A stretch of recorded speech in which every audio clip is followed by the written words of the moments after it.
नमस्कार, सुप्रभात. मी सुप्रिया सुळे. मला एक खूप वेगळा अनुभव आला आणि मला वाटलं तो तुमच्याबरोबर शेअर करावा. माझ्या मुंबईचा गाडीचा चालक यशवंत हा सुट्टीवर आहे आणि सुट्टीवर असल्यावर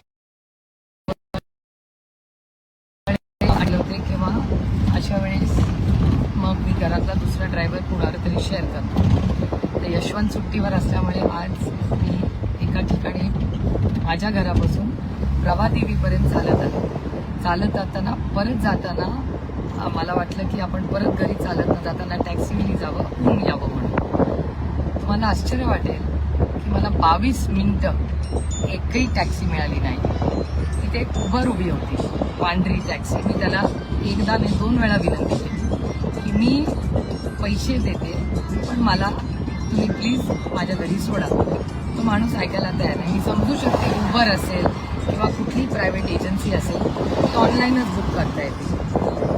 पण मला हा मनात प्रश्न येतो की जर उबर मोकळीच असेल, आत्ता त्याला गिऱ्हाईक नसेल, तर त्यांनी जर गिऱ्हाईक मिळाला तर तो घ्यावा का नाही घ्यावा हा एक मुद्दा माझ्या मनात आला. एखादी सिनियर सिटीजन असेल, मला 22 मिनिटं उन्हात थांबणं काय फार माझ्या वयाला किंवा माझ्या तब्येतीला काही अडचणीचं नव्हतं. पण एखादी वृद्ध महिला असेल, एखाद्याला कामावर जायचं असेल, एखादी प्रेग्नंट महिला असेल, ती जर तिथे थांबली असेल आणि तिथे जर एक उबर उभीच असेल तर त्या उबरला किंवा त्या रेंटेड टॅक्सीला ती प्रायोरिटी मिळावी का नाही मिळावी. मला 22 मिनिटांनंतर ही टॅक्सी मिळाली. माझे आभार आहेत त्या टॅक्सी चालकांना. पण आपली जी पब्लिक सिस्टम आहे, जी यंत्रणा आहे, ती खरंच पब्लिक सिस्टम ही सशक्त आहे का नाही हा विचार माझ्या मनात आला. कारण का एरवी मी गाडीने जाते, त्याच्यामुळे मला खरंच मी खूप प्रांजळपणे कबूल करते की पब्लिक सिस्टमबद्दल मी भाषणही करते, अनेक वेळा करते. पण मूलभूत जी गोष्ट आहे की एखाद्या टॅक्सी रिक्षासाठी आपण थांबलो, एखादा नाही म्हणला त्याच्यातही काही गैर नाही, त्याचंही काहीतरी काम असेल.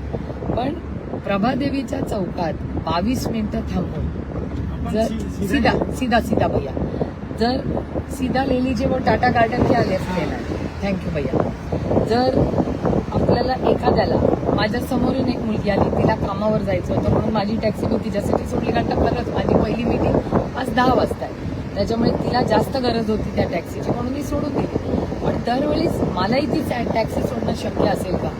आणि खरंच एक पब्लिक सिस्टम म्हणून मला असं वाटतं आपण आणि या नवीन उबर वगैरे ज्या निघाल्यात आणि टॅक्सीज, ही जर यंत्रणा सशक्त करायची असेल तर जर तिथे लाईनीनी टॅक्सी उभ्या असतील, लाईनीनी उबर्स उभ्या असतील आणि मी पैसे भरायला तयार आहे, तर मला ती सुविधा का मिळू नये. एकीकडे आपण ट्रॅफिक कमी करूया, पब्लिक ट्रान्सपोर्ट स्ट्रेंथन करूया, या गोष्टी वारंवार बोलतोय. त्याची अंमलबजावणी जर ग्राउंडवर होणार नसेल तर कसं. आणि हा फक्त माझा वैयक्तिक मुंबईचा प्रॉब्लेम नाही, सगळीकडेच येतो. त्याच्यामुळे एक पॉलिसी म्हणून आपण याच्यात काय सुधारणा केल्या पाहिजेत हा अनुभव मला आलाय. तुम्हालाही कुणाला या पॉलिसीसाठी काही सुधारणा द्यायचे असतील तर प्लीज मला सोशल मीडियावर कॉन्टॅक्ट करा. मी स्वतः परिवहन मंत्र्यांना कॉन्टॅक्ट करून ह्या ज्या ग्राउंड रियालिटीज आहेत त्या त्यांच्यापर्यंत पोहोचवण्याचा नक्की एक प्रयत्न करीन. पण आज एक वेगळा अनुभव मला आला. मी काही त्या टॅक्सी किंवा उबरच्या विरोधात आहे किंवा त्यांच्यावर काही ॲक्शन घ्यावी अशी माझी कुठलीही अपेक्षा नाही. पण एक ट्रान्सपोर्ट सिस्टम ही सशक्त करण्यासाठी जर कुठे गॅप्स असतील त्या भरत काढणं एक कन्झ्युमर म्हणून ही माझी नैतिक जबाबदारी, एक लोकप्रतिनिधी म्हणून पण, एक नागरिक म्हणून पण आहे आणि ती सरकार दरबारी पोहोचवल्या पाहिजेत. म्हणून मी हा फेसबुक लाईव्ह केला आहे. तुम्हालाही असे काही अनुभव आले तर जरूर ते माझ्यावर शेअर करा. आज एक छान आणि वेगळा अनुभव ग्राउंड रियालिटीचा मला आला. याचा खरंच एक मनापासून आनंद आणि समाधान आहे. आणि आज माझे चालक यशवंतनी सुट्टी दिल्यामुळे हा वेगळा अनुभव आला, त्याच्यामुळे यशवंतचेही आभार. पण आज खूप दिवसांनी मुंबईची टॅक्सीची मजा मी आज या रस्त्यावर घेतली. एक चालक अतिशय चांगल्या पद्धतीने ती चालवत आहे.